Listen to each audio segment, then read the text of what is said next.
You know, this is new to me, planting food plots, especially remote food plots.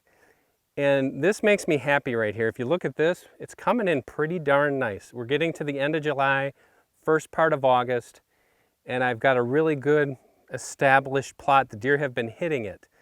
But one of the things that's always given me some trepidation is I love gardening, but I'm not a farmer. And farmers know that you don't get this kind of growth just by accident always.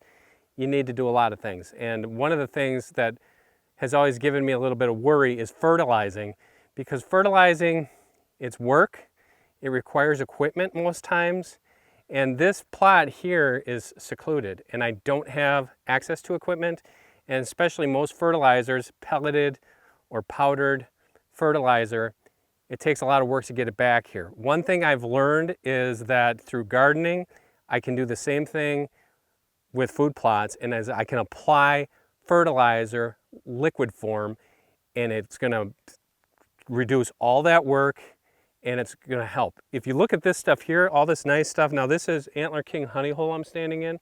Different plant varieties in here. I threw some brassicas in here too.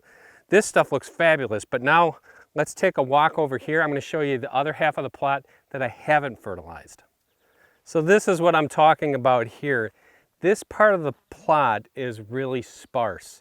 And what I want to do here is I'm going to hit it with, I have just a little hand sprayer. This is only maybe, I don't know, 30 yards wide by 75 yards long. I can do that by hand.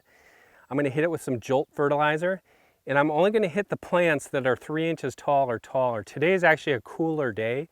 I don't like doing that on hot days. I don't want to stress the plants, and I don't want to do it on the young plants that are just emerging. So I'm going to hit the plants that are 3 inches tall, just hit them with some fertilizer, and hopefully it's going to look like that in about a week or so when we get some rain.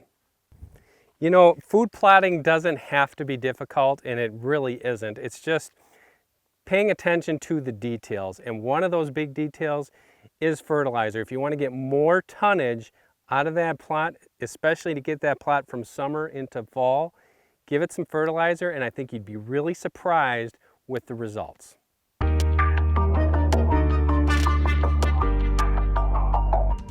Today's product of the day is the new arrow from Easton.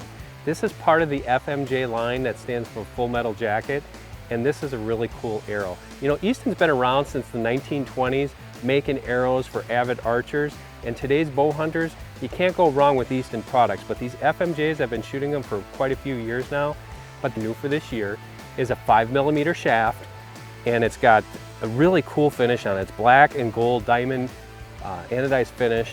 The really cool thing about the FMJ in and of itself is it's 2 arrows in one. So you have a carbon core wrapped with an aluminum shell. Why would you want that? Well, the carbon core provides strength and stability and weight.